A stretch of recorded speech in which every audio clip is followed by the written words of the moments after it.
And good morning, I'm Tracy Sinclair here at Alaska's News Source.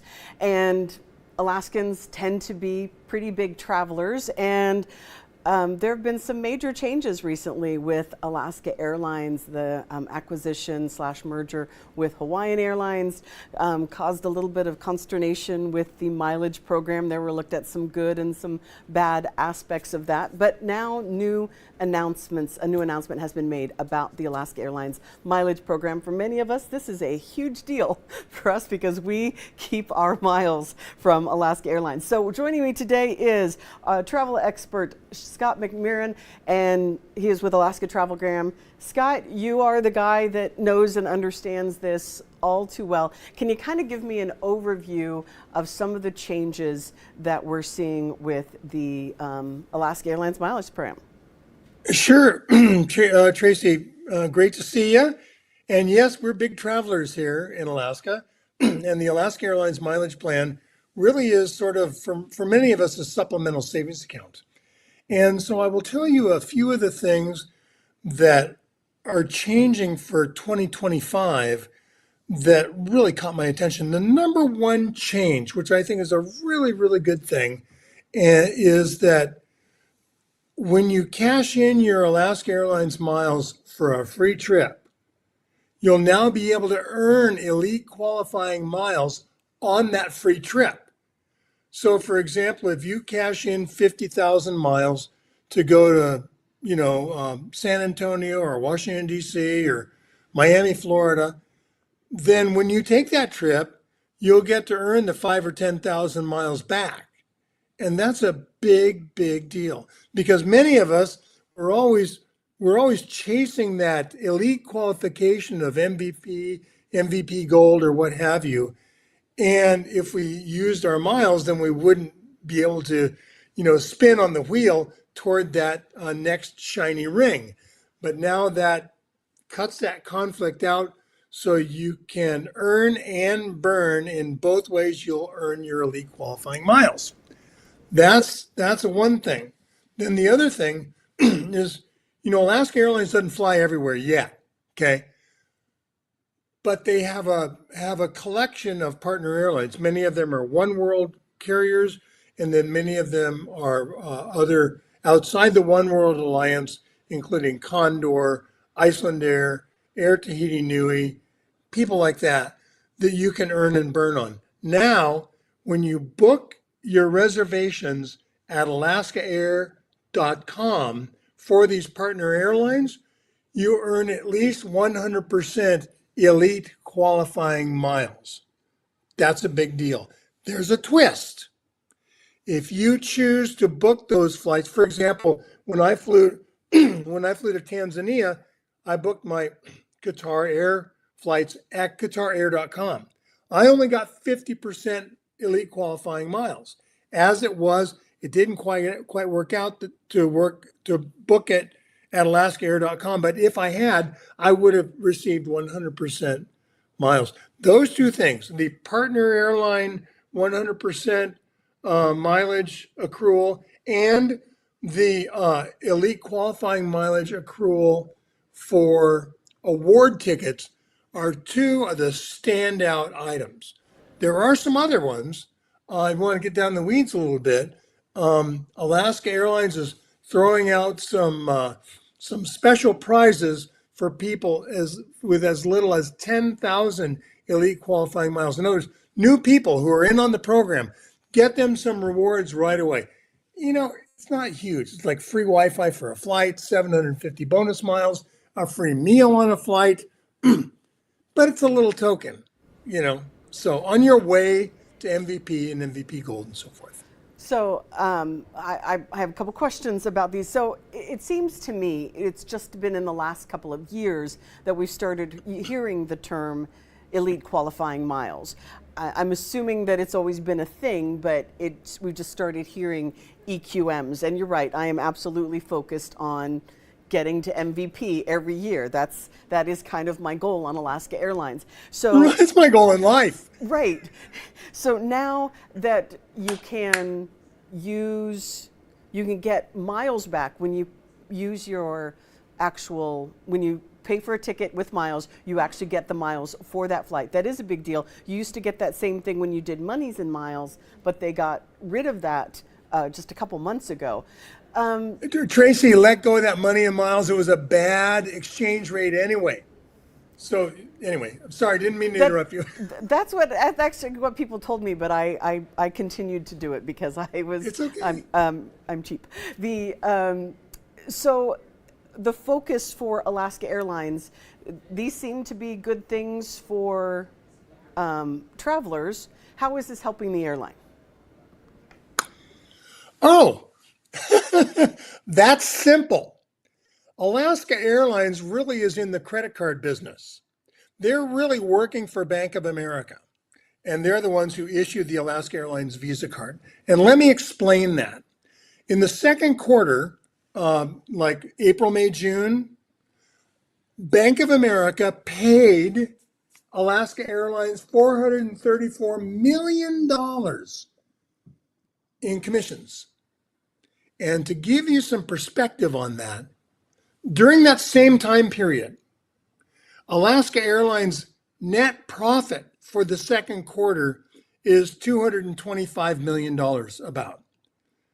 So, in short, without the loyalty program, which is the arrangement between Bank of America and Alaska Airlines would not be a profitable venture. They'd be losing money, millions of dollars, hundreds of millions of dollars every quarter. So by churning up more interest in the credit card, for example, you can, on my flight yesterday, you can earn as many as 65,000 bonus miles than when you get a new credit card. That's the reason.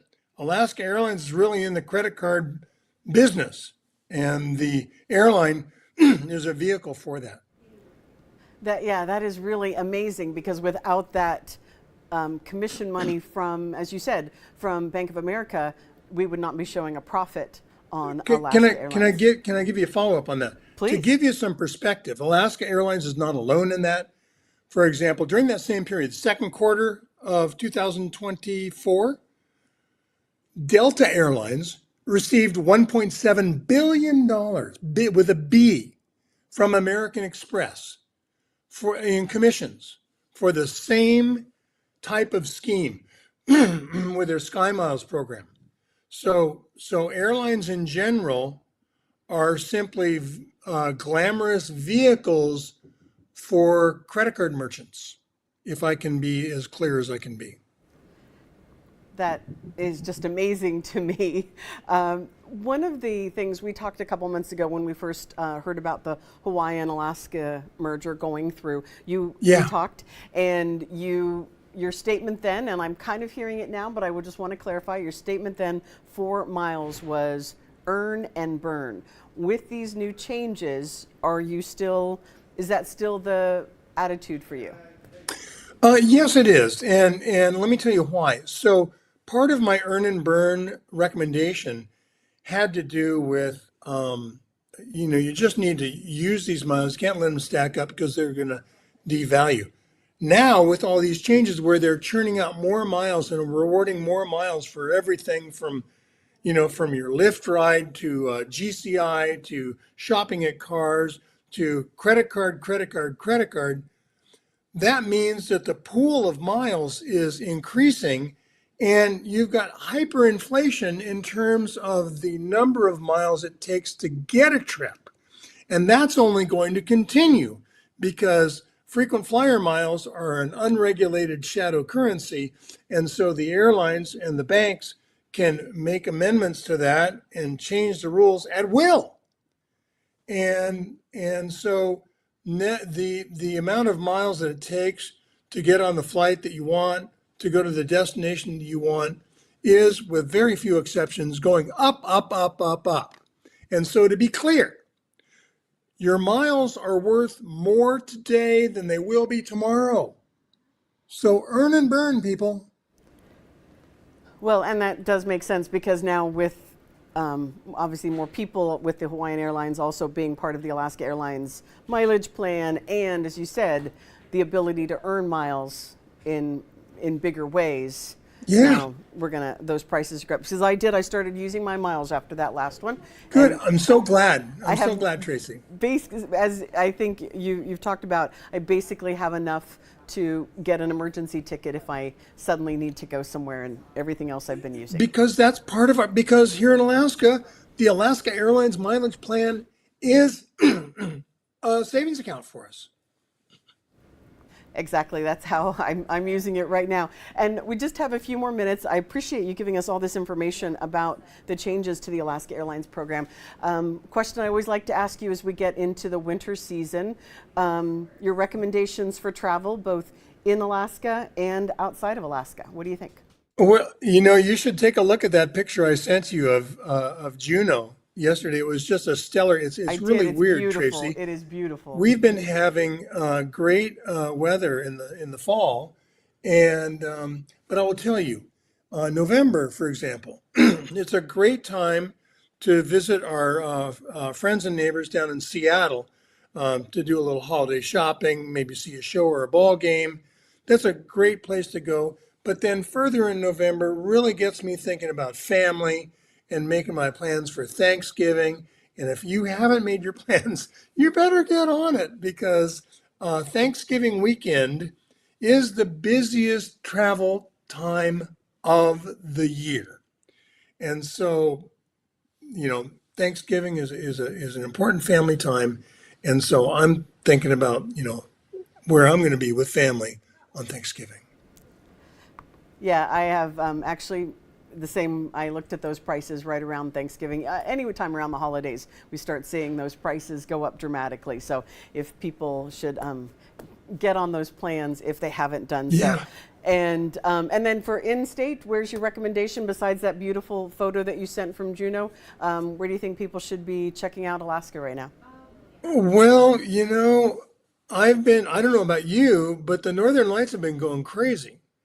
And if we can get rid of this 10 inches of snow on the ground up there in Fairbanks, at least get the skies clear, I think that we're going to really see some beautiful aurora up north, not only just in Fairbanks, but north of Fairbanks in the beautiful community of Weissman, which is, it's about halfway between Fairbanks and Prudhoe Bay.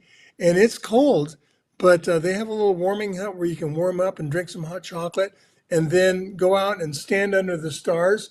And even if it's 20 or 30 below, which I've done this, and the Northern Lights literally dancing above you is just a wonder to behold. And it is one of Alaska's incredible experiences. I recommend it. That just sounds lovely. Yes, we've got a couple good more years of this high auroral activity, so we'll have to get out and see that. Scott McMurren with Alaska Travelgram, thank you so much for joining us with this in-depth Great to Alaska, see you, Tracy. talking a little As bit about always. the program. You have a great day, and thank you all for joining us here as well, and we'll see you next time. Have a great day.